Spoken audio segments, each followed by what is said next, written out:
Somewhere right now, someone is thinking about you. Not in a dramatic way, not in a way that would make sense to you, but quietly, repeatedly, almost unconsciously.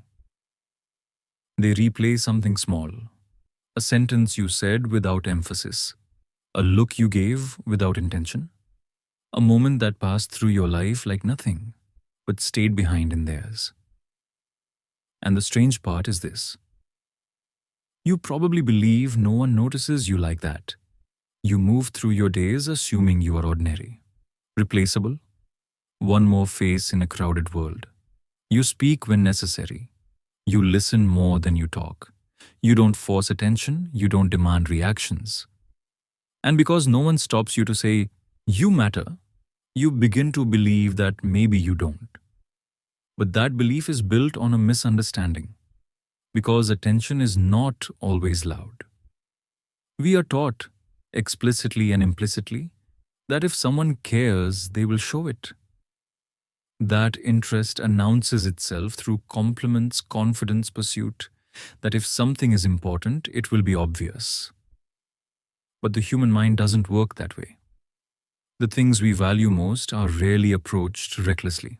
They are studied, measured, approached indirectly, especially when they feel emotionally significant.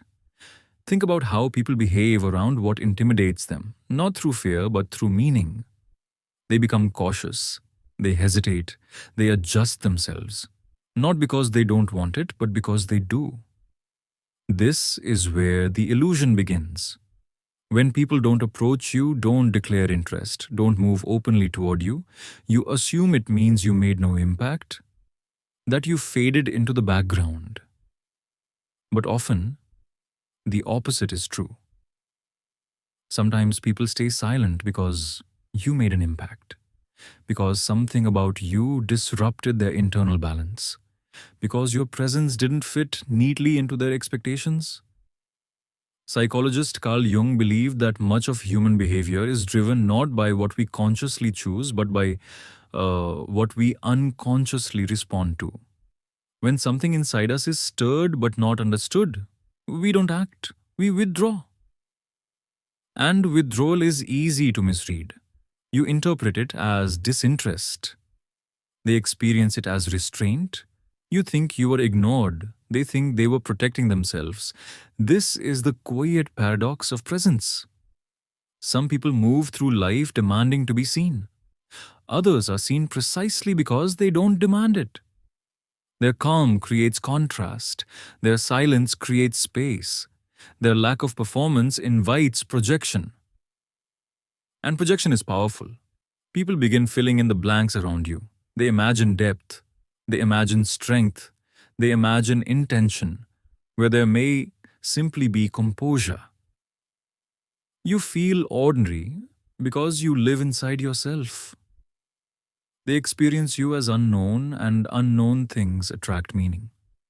This is why you may have noticed something subtle, but unsettling. Conversations shift slightly when you arrive. Energy changes without explanation. People become a bit more careful with their words. Nothing dramatic, nothing obvious, just different. And because no one explains it to you, you dismiss it. You tell yourself you're imagining things, that it means nothing, that you're not the type people notice. But the mind does not change its behavior without reason. Indifference is relaxed. Meaning creates tension. And tension doesn't always move forward, it often pulls back. This is where many people internalize the wrong story about themselves. They assume visibility equals worth. They assume silence equals insignificance. So they start shrinking. They speak less. They show less. They stop trusting the quiet gravity they carry. And the tragedy is this: the more you retreat, the more mysterious you become, the more self-contained you appear. And the cycle deepens. Others assume you don't need connection. You assume no one wants it with you. Both are wrong. You are not invisible. You are unconfirmed. There's a difference. Being unseen means no one registers you. Being unconfirmed means people register you, but never tell you. And this creates a unique kind of loneliness. Not the loneliness of rejection, but the loneliness of ambiguity, of sensing that something is happening around you but never being able to prove it. You feel disconnected from your own impact. You begin to doubt yourself, not because of failure, but because of silence. But silence is not empty. Silence is often full of things that were never said because saying them felt risky. People don't hesitate around what feels safe, they hesitate around what feels important. And importance doesn't always invite approach. Sometimes it invites observation. This is why the most emotionally grounded people often feel the most overlooked.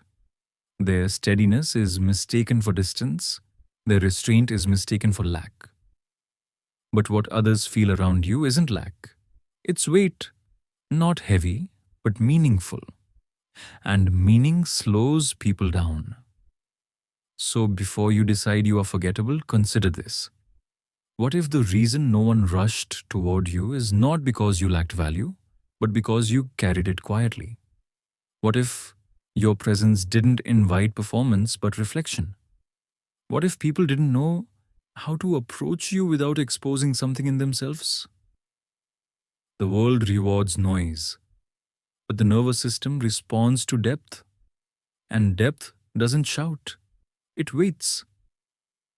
In the next part, we'll explore how the body reveals what the mind is afraid to admit, and why nervous energy, not confidence, is often the clearest signal of hidden attraction. But for now, sit with this truth. You were never invisible. You were simply being processed. And that takes time. Before people admit anything to themselves, their bodies already know. This is one of the oldest truths in psychology, yet one of the most ignored. Conscious thought is slow, it negotiates, it rationalizes, it protects identity. The body, however, reacts instantly. It does not care about dignity, plans, or consequences. It responds to meaning. And meaning creates tension. You may think you're just having another interaction, another conversation, another passing moment that doesn't deserve memory. But for the person across from you, something else may already be happening, quietly, involuntarily, without permission. Their nervous system has detected something it cannot explain yet. So it speaks first, not in words, in breath, in posture, in rhythm. This is why attraction often looks nothing like confidence. Confidence is smooth, desire is alert. When someone feels nothing, their body stays neutral. Movements remain automatic. Attention drifts easily, but when someone feels something they are not ready to acknowledge, their body becomes hyper-aware. They adjust themselves without realizing it. They become slightly restless, slightly sharper, slightly off balance. And this is where misinterpretation begins. You might assume they're uncomfortable, you might think you said something wrong, you might believe they're nervous in general. But nervousness is not always fear. Often, it's proximity to something meaningful. The human nervous system evolved to react to significance long before language existed. When something matters, when it carries emotional weight, the body prepares. Muscles tense, attention narrows, awareness heightens. This reaction is not reserved for danger alone. It also appears in desire. But desire is complicated, because desire exposes vulnerability.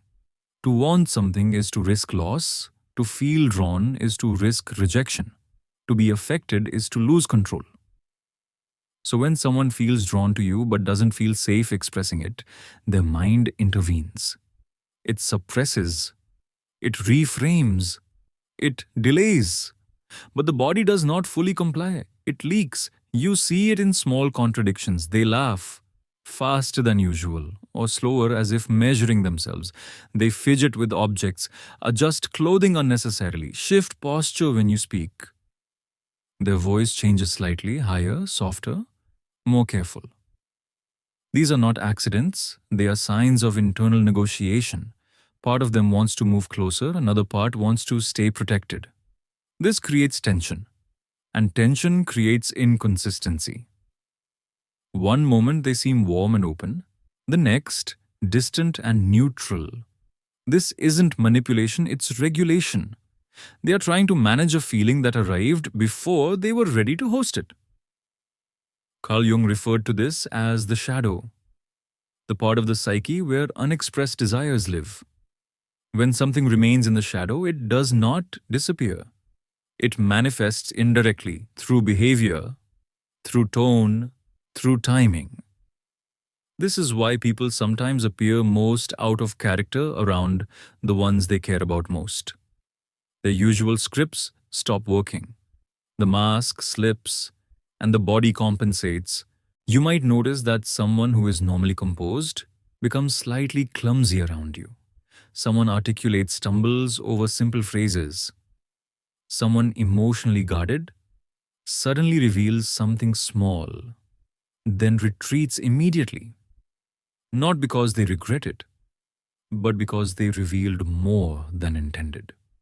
And that frightens them.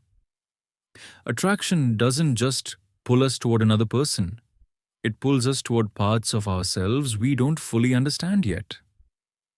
That's destabilizing, especially for people who value control, dignity, or emotional independence.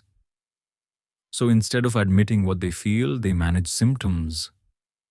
They shorten conversations. They stick to safe topics. They create just enough distance to regain balance. But the body keeps reacting. Because the body does not respond to logic, it responds to resonance. And resonance cannot be reasoned away. This is why you might sense something without being able to name it. A strange intensity beneath a normal conversation. A feeling that something unsaid is present. You feel it, but you dismiss it.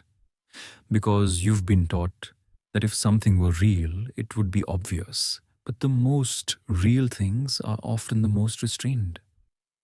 Indifference is easy, meaning is heavy. And when meaning appears unexpectedly, people hesitate. This hesitation is not about you doing too little, it's often about you doing too much without trying. Your presence may invite reflection. Your calm may feel exposing. Your attention may feel intimate even when it's neutral. So the other person's body reacts.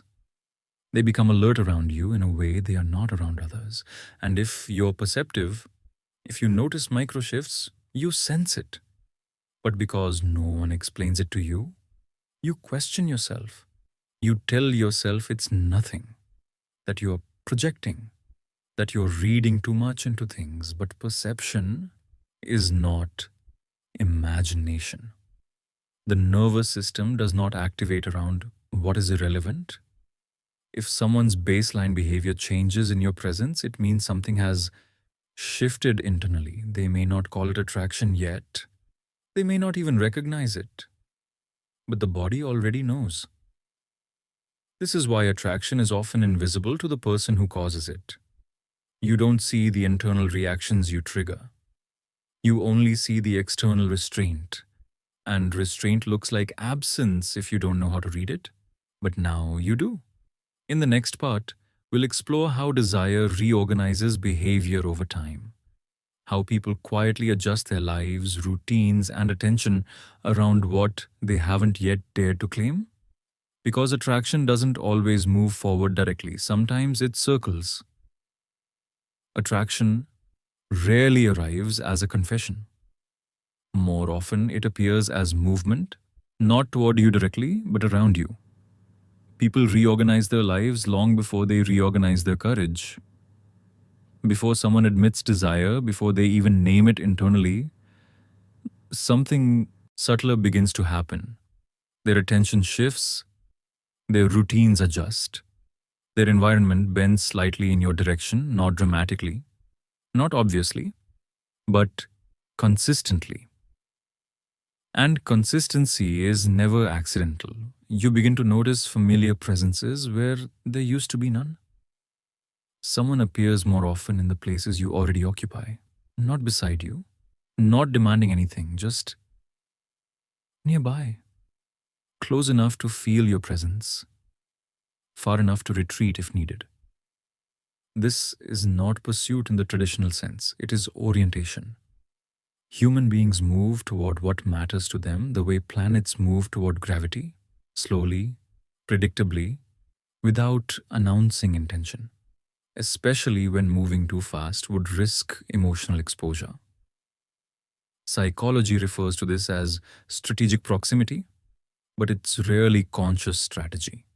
It's intuitive self protection, a way of letting something grow without naming it, a way of staying close to what feels important without risking rejection. People do this when something feels meaningful but unsafe. They change schedules, they take longer routes, they join environments they once ignored, all with reasons that sound reasonable. Coincidences multiply, timing aligns, paths cross again and again. And if you're not watching for patterns, you miss them because no single moment stands out.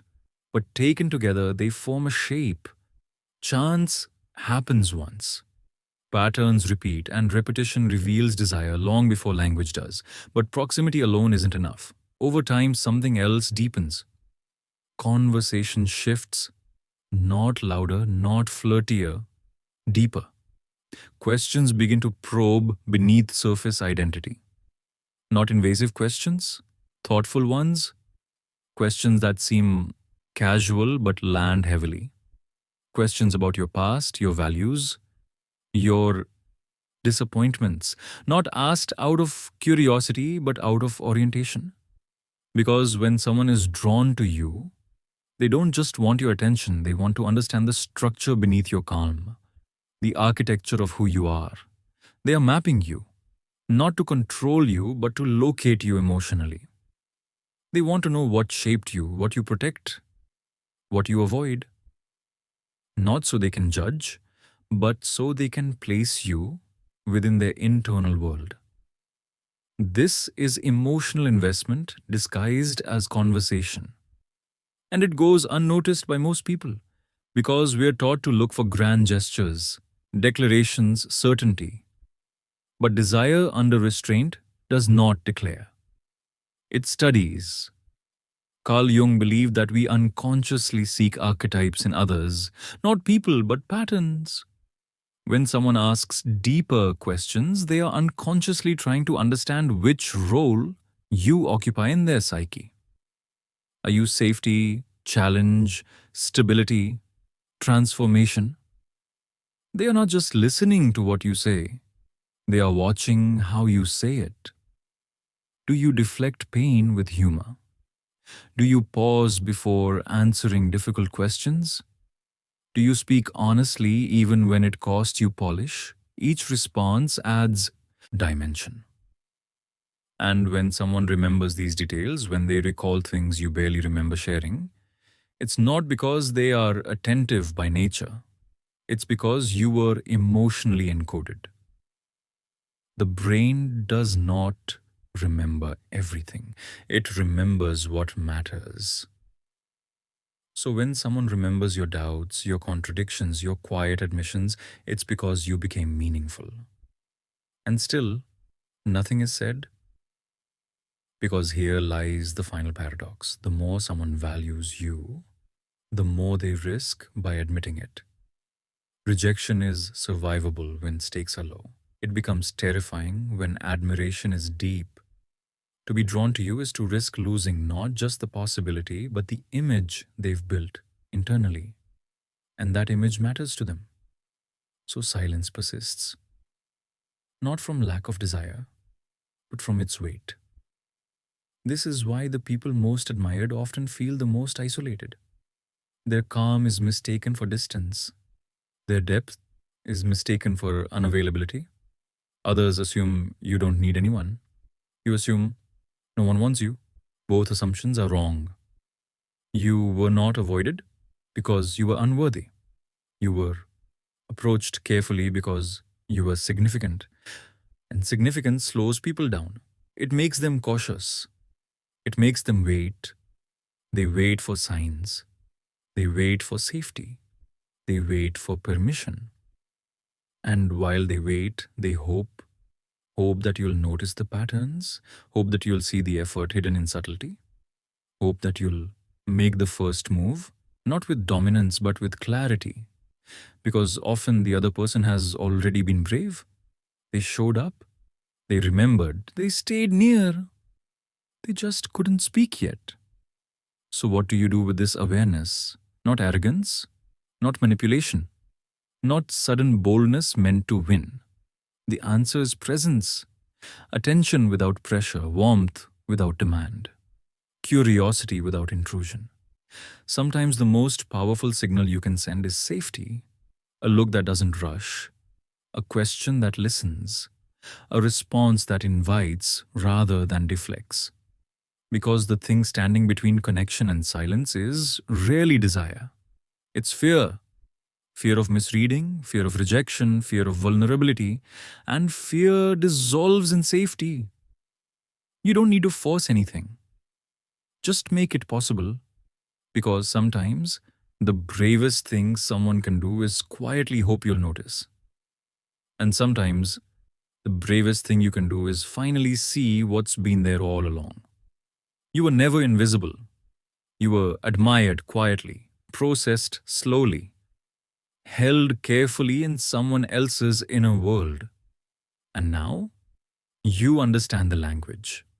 Not the loud language of performance, but the quiet one of proximity, memory, and restraint.